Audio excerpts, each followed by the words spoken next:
জল নেই? জল শেষ হয়ে গেল নাকি? এই জানো তো, গ্রামের সব জলাশয়ের জলস্তর না নেমে গেছে, পুকুরও শুকিয়ে গেছে, কুয়োতে জল অনেক নিচে চলে গেছে। কি যে হবে কে জানে। এই বছর তো বৃষ্টি হয়েছে কম, তার উপর মানুষজন জল ব্যবহারের চেয়ে নষ্ট করে বেশি। দেখি, মহারাজকে বলতে হবে।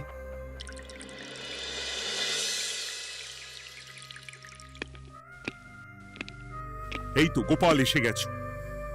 শুনেছো, রাজ্যে সকল জলাশয়ে শুধু শুনিনি, চাক্ষুষ দেখেছি, আর এর কারণ ও তার সমাধানও ভেবে এসেছি মহারাজ। তুমি কি বলতে চাইছো সেটা বলো না খোলসা করে। মহারাজ, আসন্ন দিনে জলাভাব মেটানোর একটাই উপায়, তা হলো প্রজাদের উপর কর চাপানো।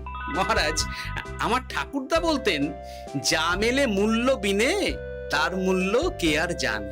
আমরা যেহেতু জলের মতো এত মূল্যবান সম্পদ বিনামূল্যে পাচ্ছি, তাই একে গুরুত্ব দিতে শিখিনি।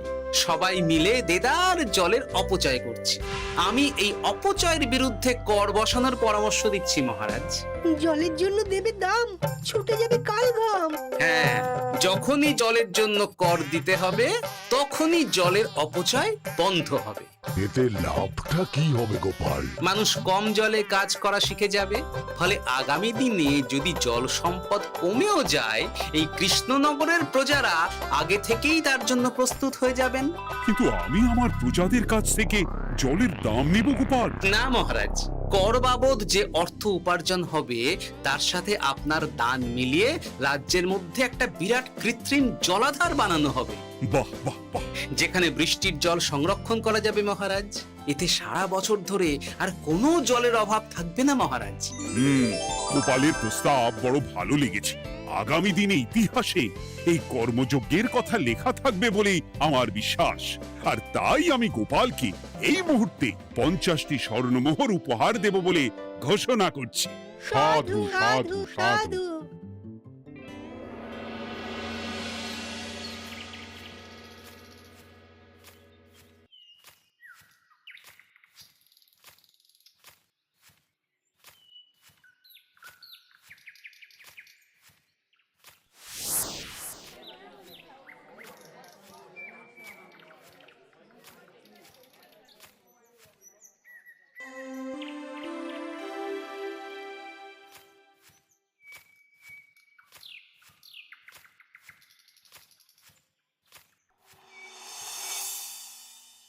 মানে আমার এই এতটুকু স্বাদ তুমি পূর্ণ করবে না?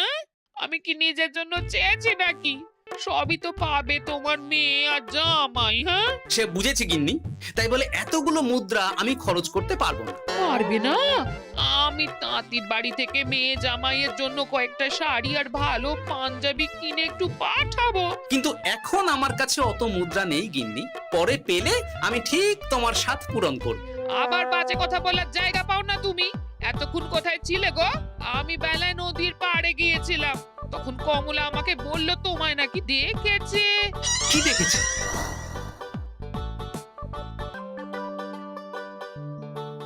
কোথায় গেল?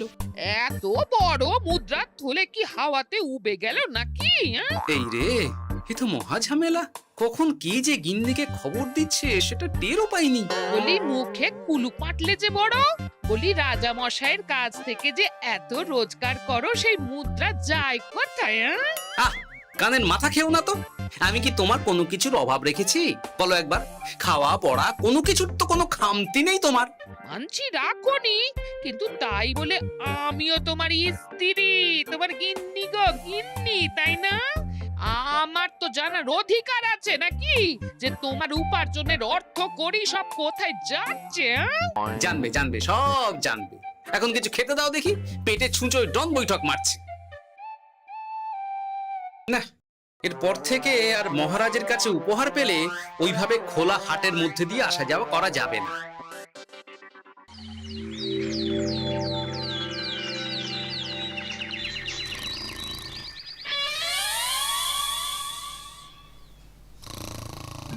তোমার আর কোনো চিন্তা নেই গোপাল। আমি তোমার মাসোহারা তো বাড়িয়ে দিলাম, সঙ্গে প্রত্যেক দিন তুমি 10 মোহর করে পারিতোষিক পাবে। এই নাও। আহ, এই ভোরবেলায় একটা জব্বর স্বপ্ন দেখা গেল বটে। এই স্বপ্ন ফলে গেলে আর কোনো চিন্তা নেই।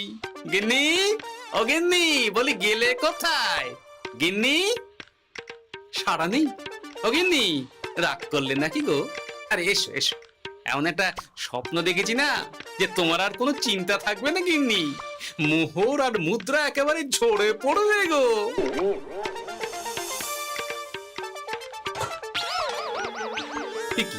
এইসব ফলাহার সাজিয়ে রেখে গেল কোথায় গিন্নি? নিজের বাপের বাড়িতে তো যাবে না, কেউ নেই সেখানে। মেয়ের বাড়ি গেল নাকি? না, মেয়ের বাড়িতে তো গিন্নি যায় না। তাহলে না না, খালি পেটে এত ভাবতে পারছি না। আগে মুখ হাত ধুয়ে এসে কিছু খেয়ে নি, তারপর দেখি গিন্নি কোথায় গেল। না, গিন্নিকে তো কোথাও দেখলাম না। গেল কোথায়?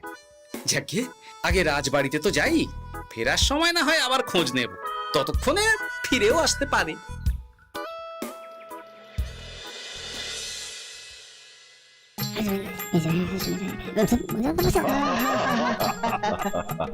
বাহ বাহ বাহ, একেই বোধহয় বলে সঙ্গগুণ। অনেকদিন এত হাসি নিয়ে। যা বলেছেন মহারাজ। হাসির চোটে পেটে ধরছে খিল। কর্তা আর গিন্নিতে দেখছি রয়েছে অনেক বেল। ঠিক গিন্নি, তুমি এখানে কি করছো? একই গোপাল, তুমি রাজসভায় এলে যে বড়। তুমি নাকি রাজসভার কাজ থেকে অবসর নিতে চেয়েছো? হ্যাঁ, এই কথা কে বললো মহারাজ? এই তো উনি বললেন। বলি আমি আবার কি করব? তুমি আমায় একটা কাজ দিলে আর সেটা আমি করব না বলো? আমি তোমায় কাজ দিলাম? কি কাজ? বাবা গোপাল, তুমি কি আকাশ থেকে পড়লে নাকি? তুমি তো তোমার গিন্নিকে বলে পাঠিয়েছো যে তুমি আর রাজসভার কাজে যোগ দিতে চাও না। তোমার নাকি আর কাজে মতি নেই, তুমি বিশ্রাম চাও। এই রে, গিন্নি দেখি ভয়ঙ্কর চাল দিয়েছে। আমার নামে রাজসভায় এসে এইসব বলেছে। তাই কথা ঠিকই গোপাল, যে তোমার অবসর গ্রহণের কথা শুনে আমি বিশেষ মনমরা হয়ে পড়েছিলাম। কিন্তু তোমার গিন্নি যেভাবে রাজসভায় হাসি মজা হুল্লোড় পরিবেশন করছে, তাতে আমার মনে হচ্ছে এ সাপে বর হয়েছে। এই বেলা যদি গোপালকে কায়দা করে রাজসভা থেকে তাড়ানো যায়, তাহলে আমার পথ থেকে বিরাট বড় একটা কাঁটা উপড়ে ফেলা যাবে। গোপাল গিন্নি সবার মধ্যে বিলিয়েছেন হাসি, তার জন্য রাজামশাই হয়েছেন ভারী খুশি। হ্যাঁ গোপাল, তাই আমি ঠিক করেছি তোমার স্থানে আমি তোমার গিন্নিকেই বহাল করব। হ্যাঁ, তোমার সঙ্গে ঘর সংসার করে ওর বুদ্ধি বেশ খোলতাই হয়েছে, সেটা বোঝাই যাচ্ছে। এছাড়াও আমাদের অনেক পরামর্শ দিয়ে সাহায্যও করতে পারবে। তাছাড়া উনি মহিলা বলে অন্দরমহলেও যেতে পারবেন, রানীমাও খুশি হবেন বলেই তো আমার বিশ্বাস। কি গোপাল গিন্নি, তোমার এই কাজ করতে কোনো আপত্তি নেই তো? আপত্তি কেন থাকবে মহারাজ? আমি ধন্য আপনি আমায় এত বড় সম্মান দিচ্ছেন বলে। এ তুমি আমার কত বড় সর্বনাশ করলে গিন্নি। তুমি কিনা শেষে আমার চাকরিটাই খেলে। এটা গোপালের জন্য বড় ভালো হলো, তাই না?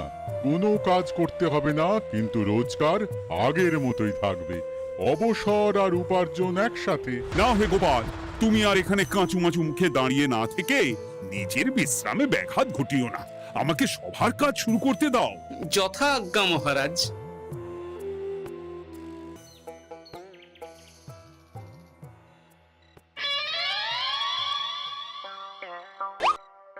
মানে মহারাজ সমস্যার সমাধান করতে দিয়েছেন তোমাকে, আর তার উত্তর দেব আমি? কেন? তুমি আমার চাকরি খাবে আর তোমার সেই চাকরি রাখার দায় নেব আমি? হ্যাঁ হ্যাঁ, নেবে। মানে কাল রাজসভায় মহারাজের সমস্যার সমাধান করব, সেই মতো কথা দিয়ে এসেছি। হ্যাঁ, আগাম 10টা মুদ্রাও বাগিয়ে এনেছি। তার থেকে তোমায় একটা মুদ্রা দিলাম। এখন মানে মানে আমাকে উত্তর বলে দেবে, না হলে আমি। কেন দেব? আমি পাবো একটা মুদ্রা, আর তুমি আমার কাছে উত্তর জেনে নিয়ে সেটাই বলে পাবে 9 মুদ্রা। কিছুতেই না। বলবে না? না। তাহলে ভালো করে শুনে রাখো, আজ থেকে ঘরের উনুনে হাঁড়ি চড়বে না। চাকরি তো খুইয়েইছ, এবার না খেয়ে প্রাণটা খোয়ানোর জন্য তৈরি হয়ে যাও। হ্যাঁ। ওরে বাবা, এমন কথা কেন বলছো গো গিন্নি? তুমি তো জানো যে খিদে একদম সহ্য করতে পারি না। এখন যদি তুমি এইসব বলো, তাহলে আমার রক্ষে নেই গো। বেশ, তা তাহলে আমি যা জানতে চাইছি সুসুর সুসুর করে বলে ফেলো দেখি। আমি কি শাঁখের করাতে পড়লাম রে বাবা। ঠাকুর, এত দুর্ভোগ লেখা ছিল, ঘরে বাইরে সব জায়গায় এত হেনস্থা যে সহ্য করা যায় না ঠাকুর।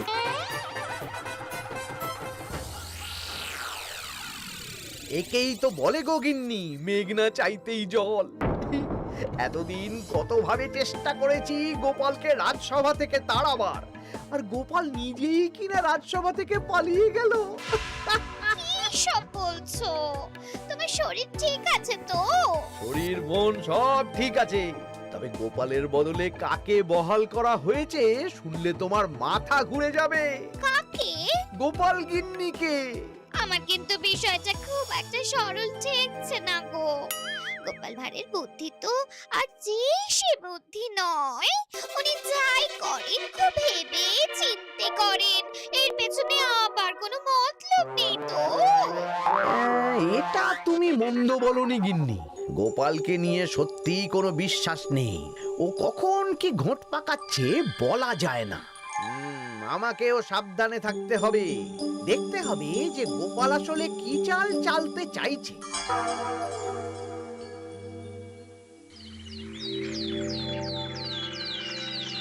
হ্যাঁ গোপাল গিন্নি, এই একটাই প্রশ্ন আমায় সারা রাত ধরে জাগিয়ে রেখেছে। মানুষ মরে ভূত হয়, ভূত কি মরে? তাহলে ভূত মরলে কি হয়?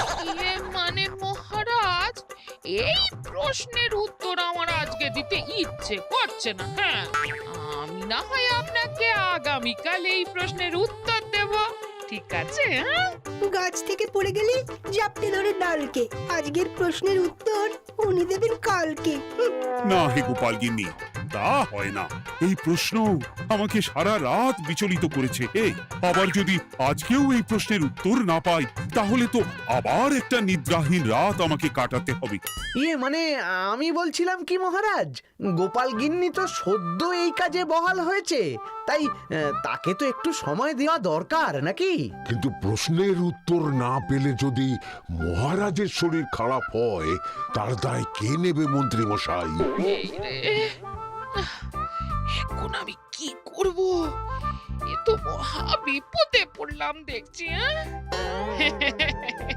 আচ্ছা মহারাজ, ঠিক আছে ঠিক আছে, আমি এই প্রশ্নের উত্তর দেব, কিন্তু আমার না একটু সমস্যা আছে।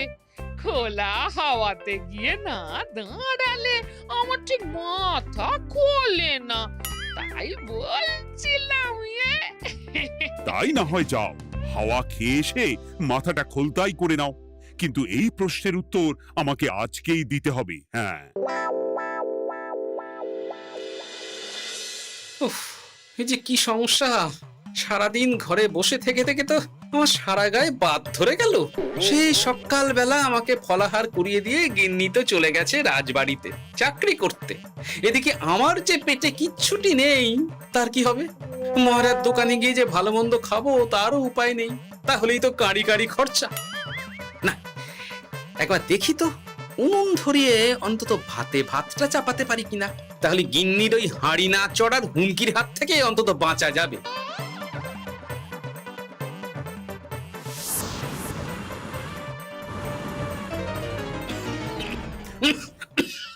ও বাবা গো, ও বাবা, এত কেসে কেসে সোজা শেষ যাত্রা হয়ে যাবে আমার। না, এর চেয়ে না খেয়ে মরাও ঢের ভালো। দেখি তুমি বাড়িতে কেন? এত হাঁপাচ্ছ কেন?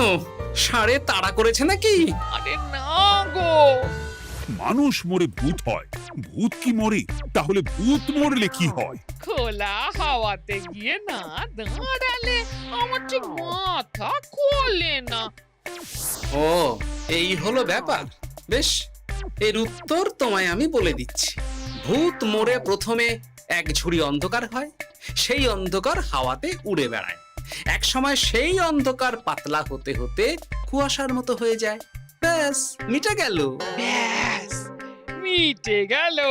যদি রাজা মশাই এই কথা বিশ্বাস না করেন, তুমি হলপ করে বলবে আপনি যখন মরবেন একদম মিলিয়ে নেবেন মহারাজ। এর চেয়ে এক পা এদিক ওদিক হয় না যেন। হ্যাঁ, এই না হলে তুমি গোপাল ভাঁড়, বুঝেছো তাহলে? এই তুমি চিন্তা করো না, রাজবাড়ি থেকে ফেরার সময় আমি তোমার জন্য অনেক অনেক বাজার করে আনবো, ঠিক আছে? এই আমি যাই। এ তো ভারী মজা হলো। মহারাজ তক্ষুনি প্রশ্নের উত্তর চাইলে গিন্নি এইভাবে সেই রাজবাড়ি থেকে দুধ দাঁড়িয়ে ছুটে আসছে উত্তর জানতে। আমাকে তুমি একটা চাল দিয়ে কুপকাত করেছো তো গিন্নি। এইবার বুঝবে কত ধানে কত চাল।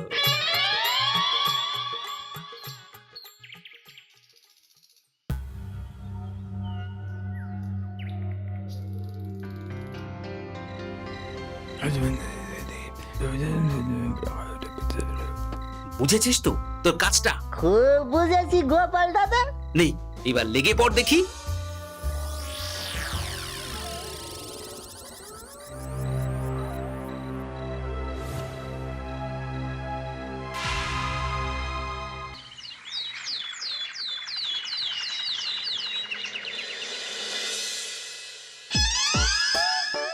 তাহলে আর বলছি কি তোমাদের, সকালবেলায় উঠে দেখি মুখের এই হাল। এই কাণ্ড কি করে হলো মহারাজ? আহ, তার আমি কি জানি। আমি সকালে উঠে আয়নায় নিজেকে এই অবস্থায় দেখে খুব চিন্তায় রয়েছি। গোপাল গিন্নি, আগে মহারাজ, গোপাল থাকলে যে কাজ করত সেটা তো তোমাকেই করতে হবে, বলতে হবে এর সমাধান কি। হ্যাঁ মানে মানে আমি হ্যাঁ হ্যাঁ, আমার মনে আছে। তোমার তো আবার হাওয়া না খেলে চলে না। যাও যাও, তাড়াতাড়ি হাওয়া খেয়ে এর উত্তর নিয়ে এসো।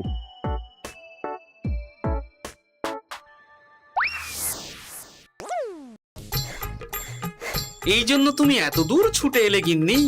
মহারাজকে বলবে যে তিনি যেন আজ রাতে চাদরটা মুখে ভালো করে মুড়িয়ে ঘুমান, তাহলেই মিটে যাবে।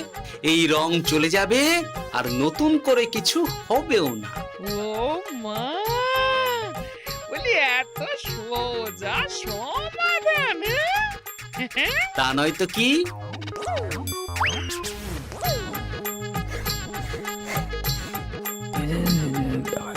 কাল সারা রাত আকাশে একবার দেখলাম চাঁদ উঠেছে, আর একবার দেখলাম ঘোর অমাবস্যা। এর কারণ কি? একই রাতে দুই তিথি হয় কি করে?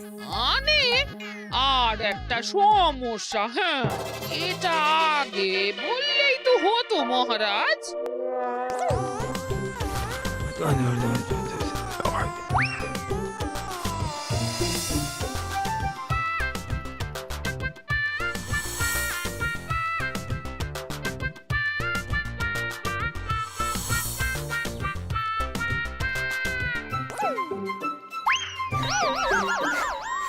এ কি, তুমি হাওয়া খেতে গিয়ে এইভাবে খাবি খাচ্ছ কেন গোপাল গিন্নি? এর কারণ আমি জানি মহারাজ। সে কি কাণ্ড! তুমি কি করে জানলে?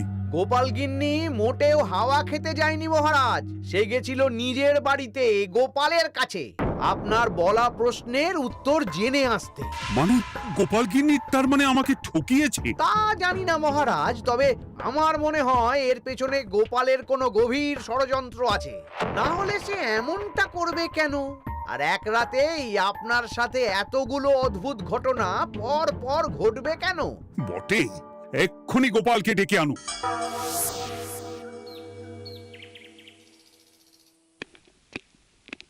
না মহারাজ, আমি সত্যি অবসর চেয়েছিলাম, আর তাই আমার গিন্নি আপনার কাছে এসে বলেছিল। ওর কোনো দোষ নেই মহারাজ। না মহারাজ, আমি মিথ্যে কথা বলেছি। হ্যাঁ, উনি আপনার কাছ থেকে পাওয়া সোনার মোহর নিয়ে বাড়ি যান না, তাই আমি ওকে শায়েস্তা করতে এই ফন্দি করেছিলাম। আসলে মহারাজ, আমি আপনার কাছ থেকে পাওয়া সোনার মোহর জল প্রকল্পের কাজে লাগাবো বলে কিছু জনকে নিয়ে একটা দল গঠন করতে গিয়েছিলাম, আর তাদের কাছেই ওগুলো রেখে এসেছি। এটা যদি আমার দোষ হয় তাহলে আমি ক্ষমা প্রার্থী মহারাজ। সাধু গোপাল, সাধু তোমার উদ্যোগ। এই কাণ্ড! আর এদিকে রাজবাড়ি থেকে বাড়ি, আর বাড়ি থেকে রাজবাড়ি করতে করতে আমার প্রাণ ওষ্ঠাগত হয়ে গেছে মহারাজ। ওহ, আমার ঘাট হয়েছে, আপনি আমায় ক্ষমা করে দিন মহারাজ। এইবার মজার টের পেয়েছ তো গিন্নি? আপনি আপনার আদরের গোপাল ভাঁড়কেই তার চাকরি ফিরিয়ে দিন মহারাজ। আমি যাই আমার হেসেল সামলাতে। কেলে পচা খুব ভালো করেছে বলতে হবে।